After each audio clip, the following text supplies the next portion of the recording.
Hello and welcome to today's lecture on Innovation in the Classroom, a project created by María Concepción Pomar Rosselló for the students at PBI, Valencian International University.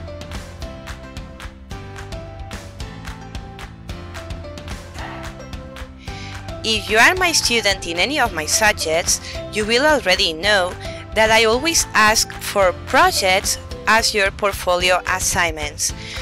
What happens is that many of you need some extra guidance about how to create a project, how to carry out a task that is complex, particularly if it's done in groups, and therefore I have created this video to introduce you to the project-based learning methodology, ABP in Spanish, aprendizaje basado en proyectos, so that you have some good guidelines on how to prepare, arrange, what to accomplish, etc.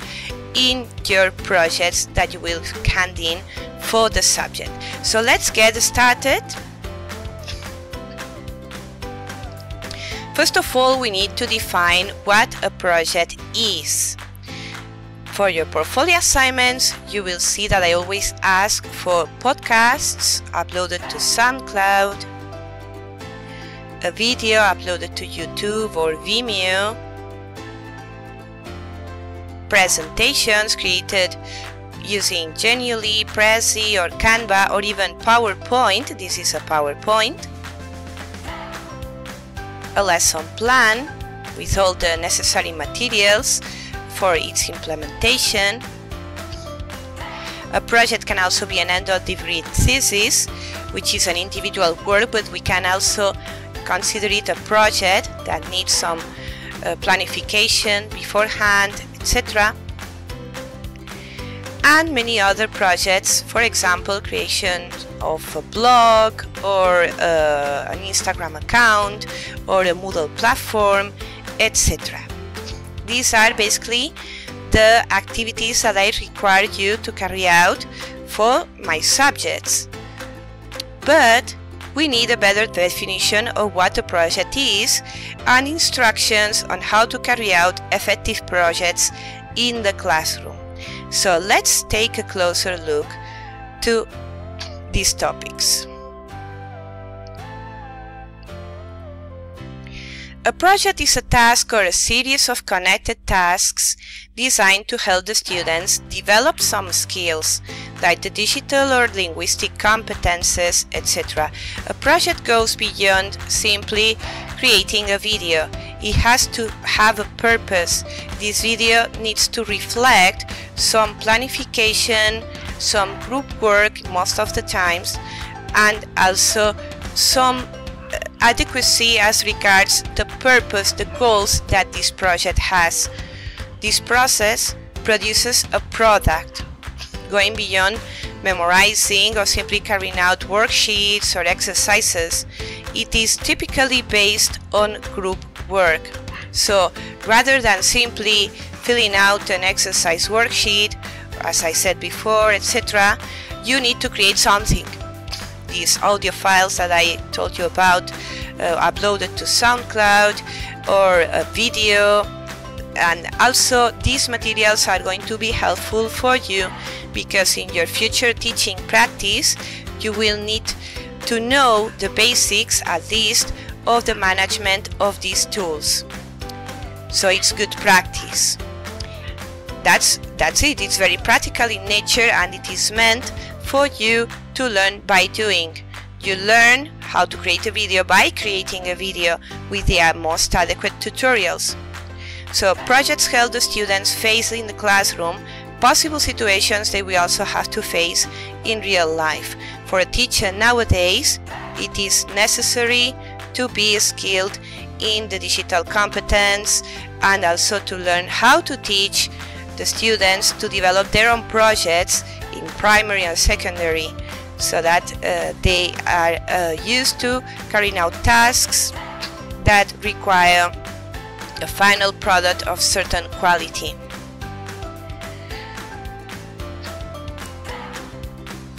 Projects typically are carried out in groups and we will see that there are many kinds of projects that we can design for our lessons, but they can also be carried out individually. This is a project, the video that you are seeing, right?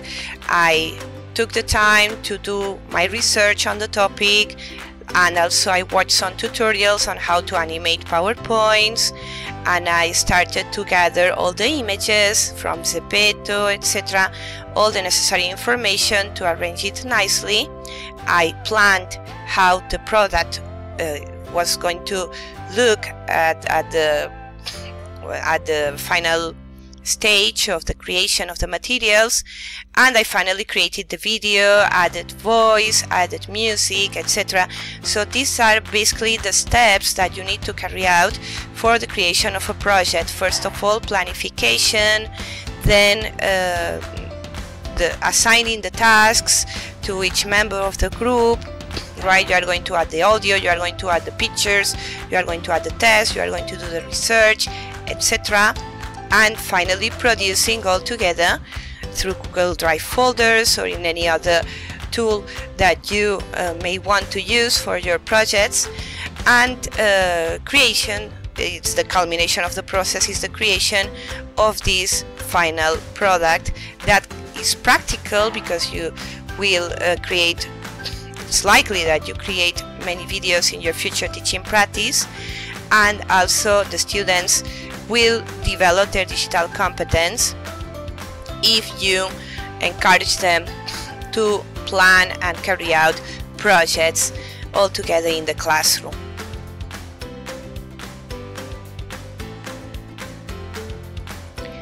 The process in this project creation, this process is extremely important in project-based learning. How the students negotiate roles and tasks, how they relate, how they negotiate the tasks, the timing, the schedule, etc. How they share their ideas and reach to conclusions, how they share the products of their research, right? How they face the challenges, because it's an interesting challenge to carry out the project.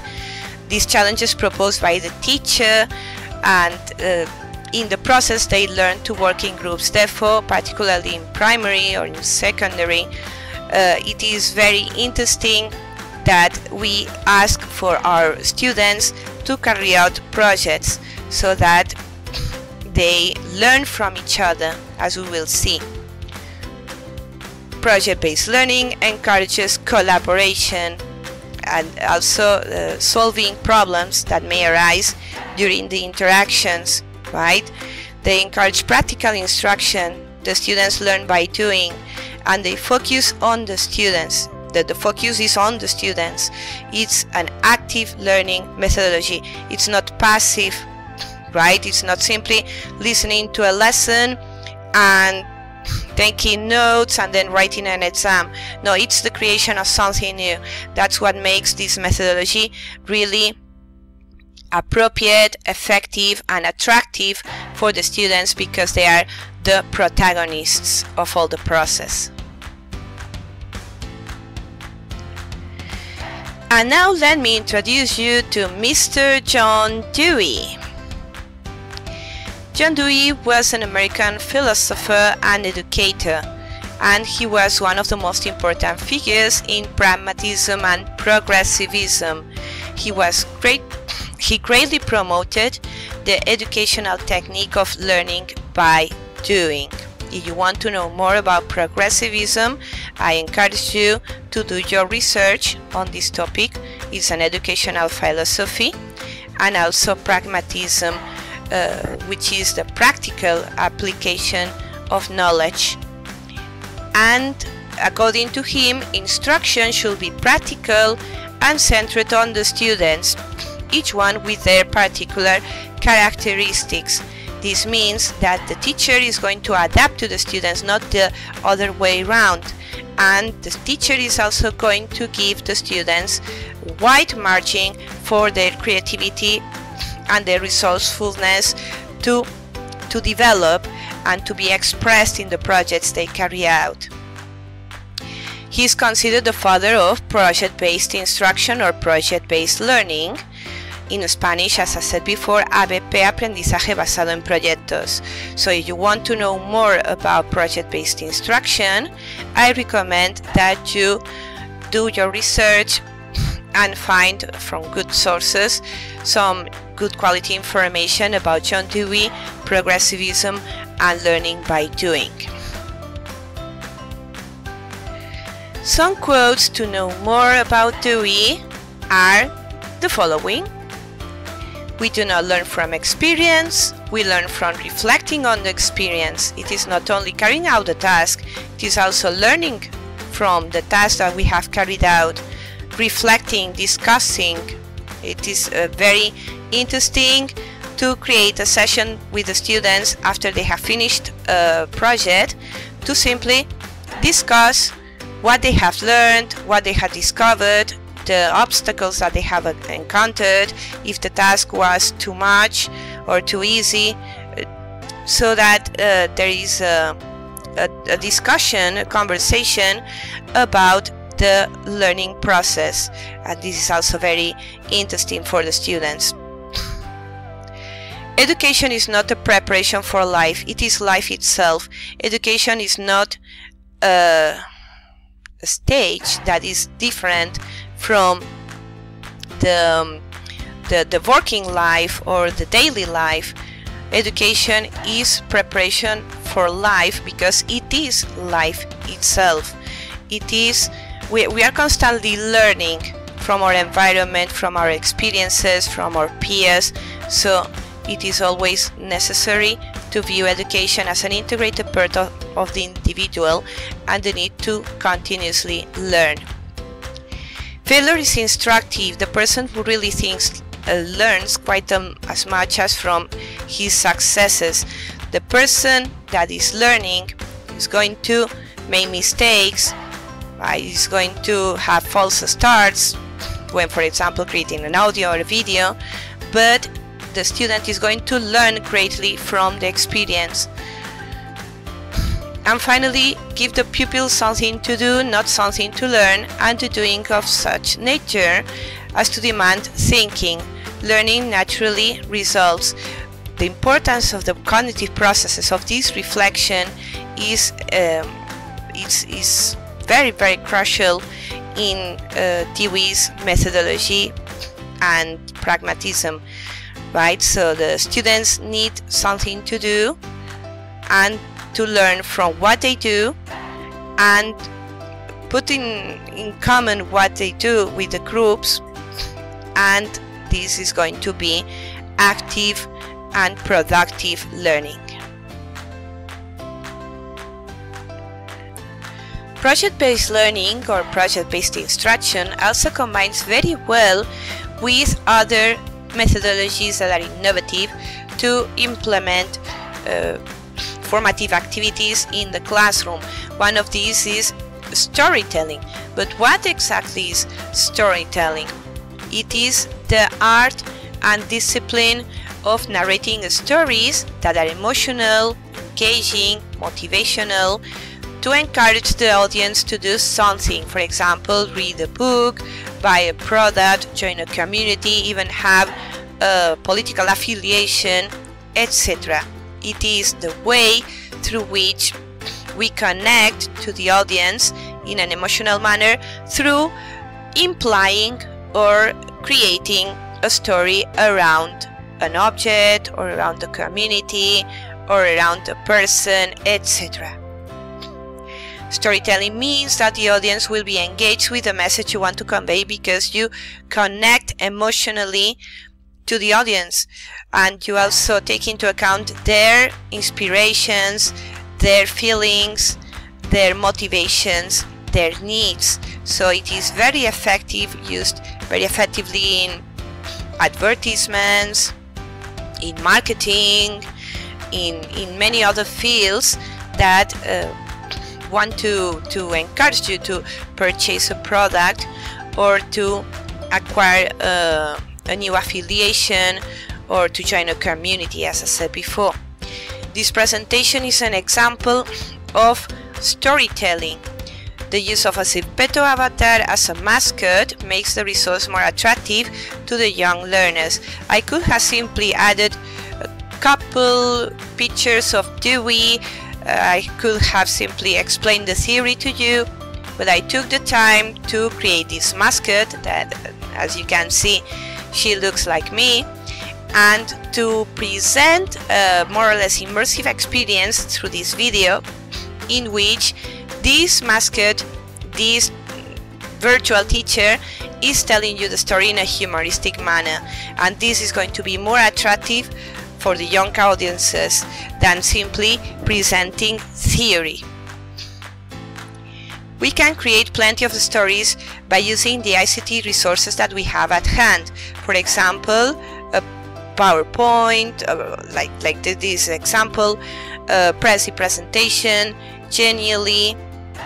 We can create different paths to different topics. We can create videos with Powtoon, with Toonly, with Animaker. We can narrate the stories through our presentations, and our project is going to be that presentation of the materials that we want to teach. So these resources are going to be audiovisual. They are going to appeal to the students' interest and emotions, right? And therefore they are going to convey many more messages to the audience because there's more involvement of the emotions, of the feelings, and of the senses.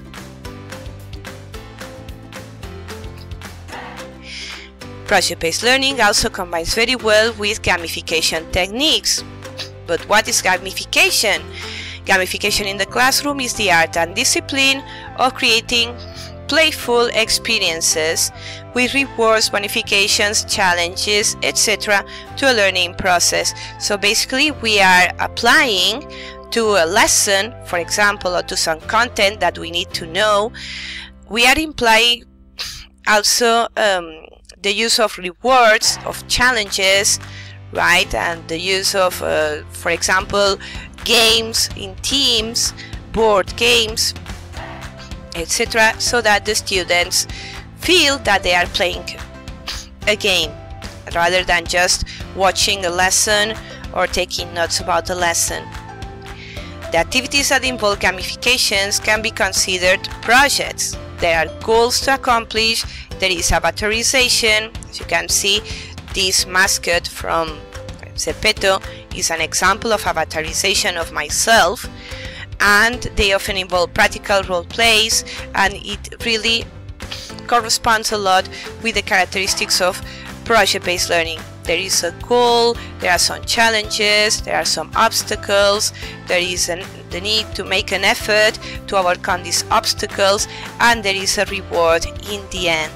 So it's very related to project-based learning. Games that are not competitive or not too competitive are a great tool to entertain the students while they are learning.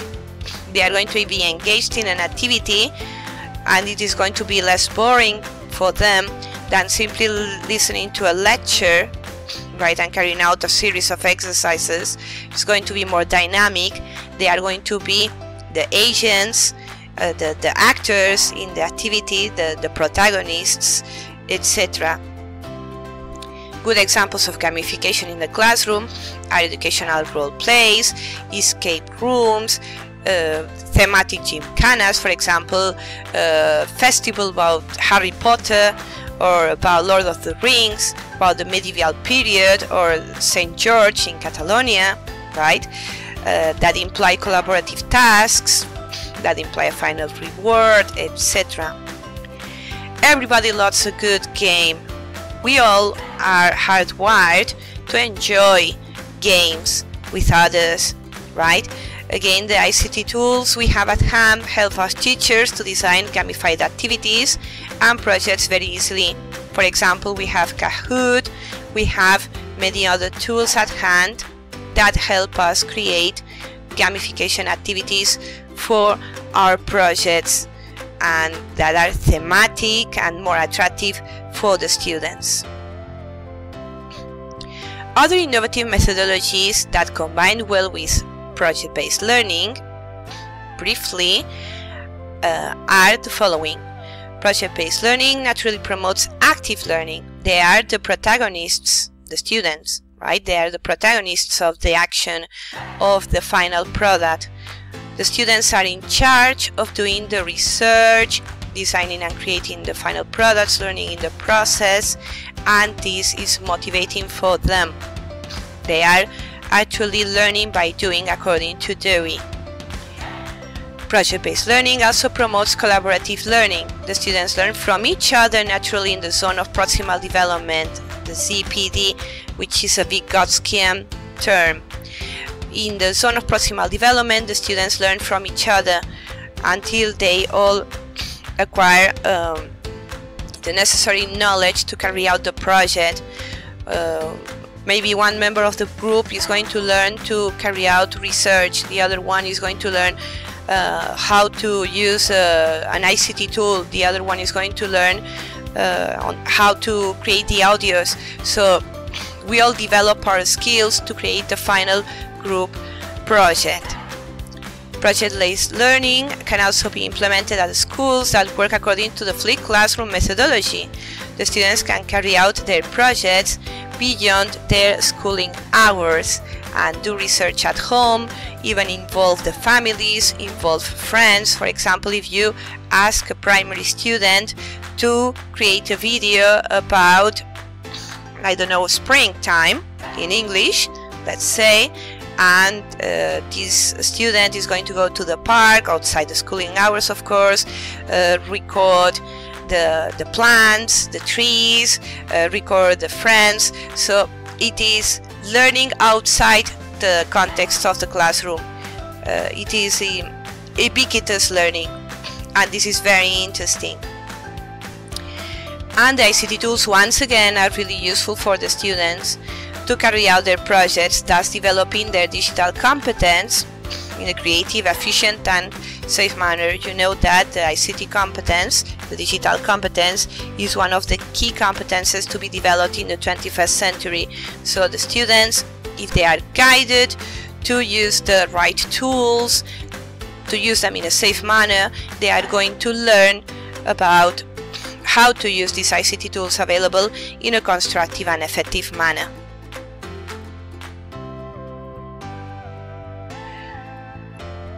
Steps to the creation of amazing projects. Let's start with the beginning.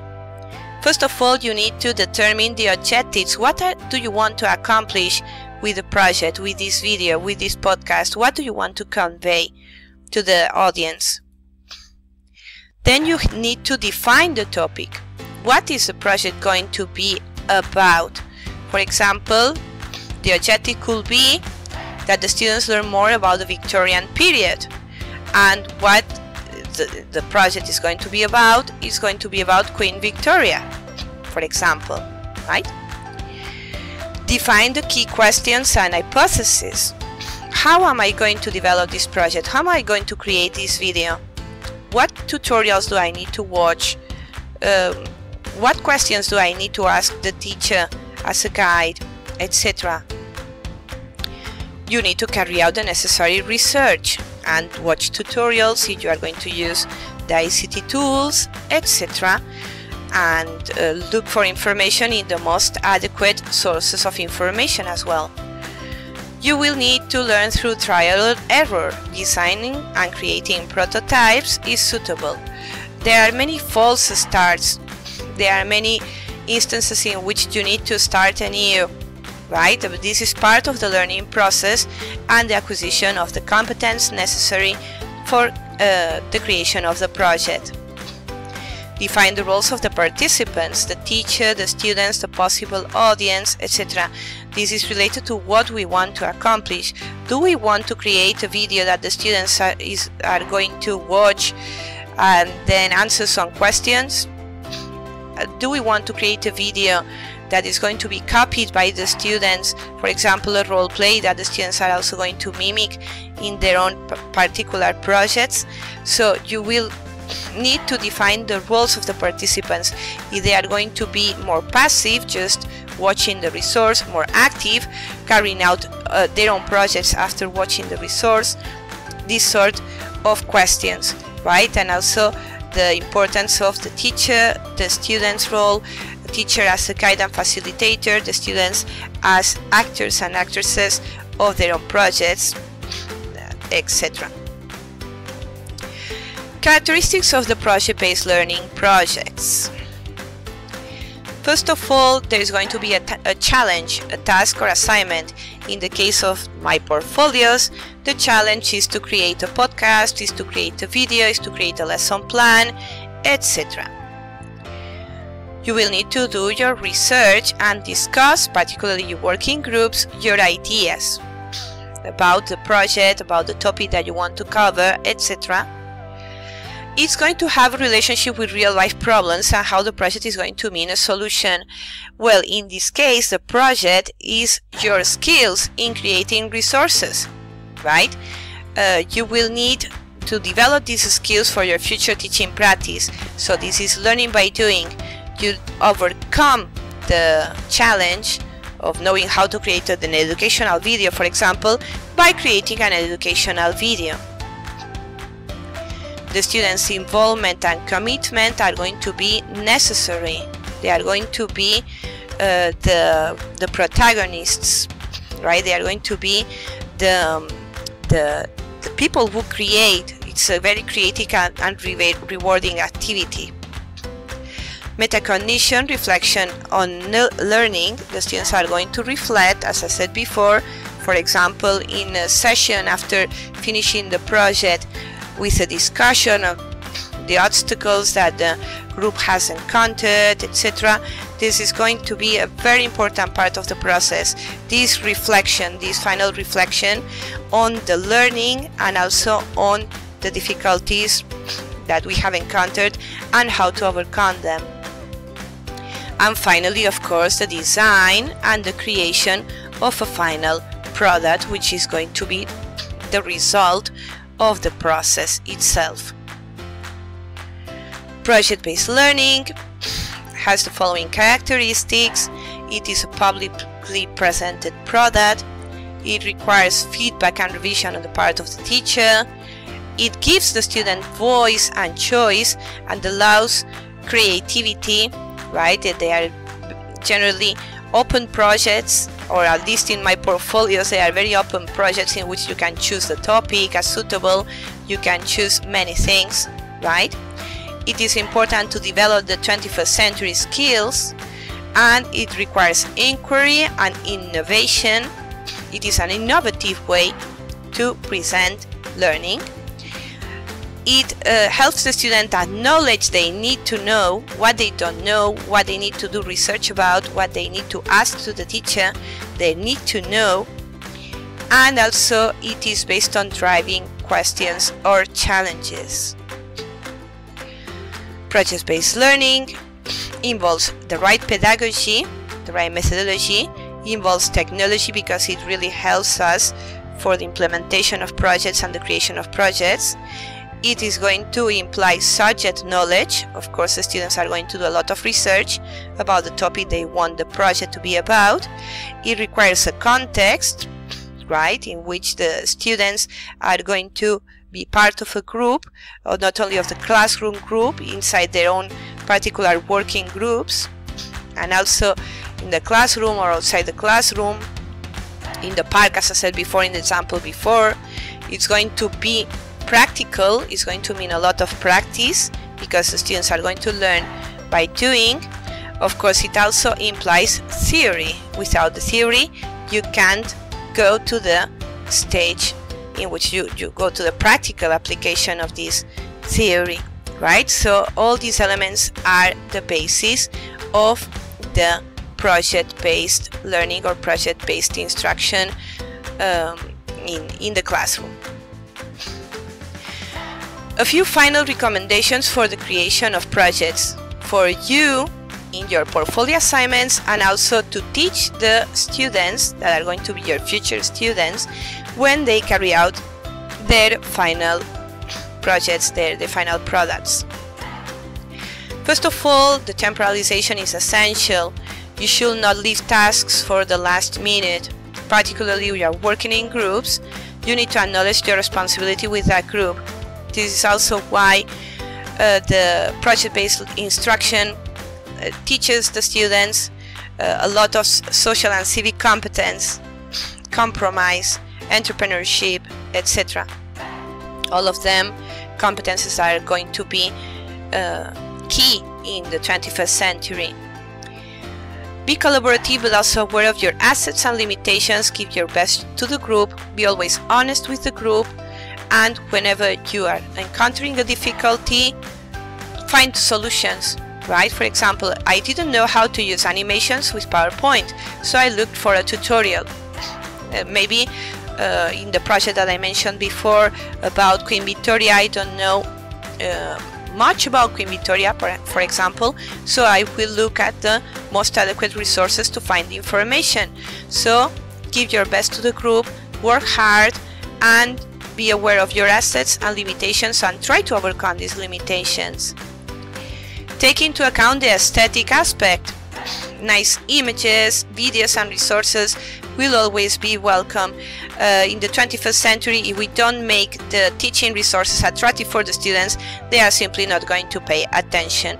They are bombarded with TikTok videos, with Instagram images, with social networks, and if you don't make your resources aesthetically pleasing, like for example this avatar in Zepeto, they are simply not going to pay attention. So please try to create good products with a good format, that the audio is clearly stated, that the video has nice images, nice animations, etc.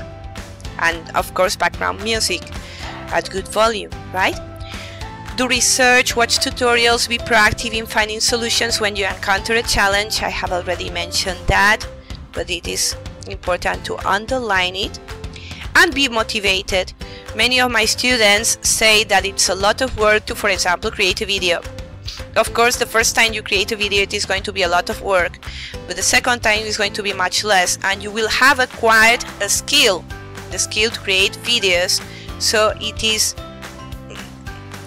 really important for you to be motivated in learning more, not only in my subjects to learn more English or methodology or whatever, but also to learn to use digital tools, to learn to create projects, right? Do not take it as a task, but as a form of artistic and educational creation. The creation of materials is one of the most readily available and also the funniest ways that we have nowadays to create our own teaching projects and materials. And as you can see, I can tell you how much sorry, it was really fun to create this project with the Zepeto avatar. So I want you to also have fun while you create the project and you do your group work or also your individual work. So now, do you feel ready to carry out your projects after watching this video? I hope so.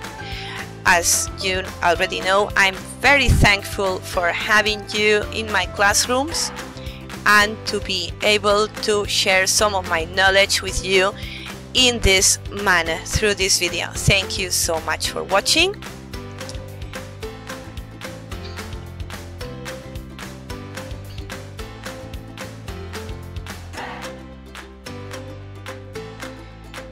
Just some few final words. Please always enjoy learning more. Not only about English, not only about history, not only about linguistics or literature, but also about how to be a really awesome teacher. And this is going to be easier if you learn to create great projects for your students. Thank you for watching. Bye bye.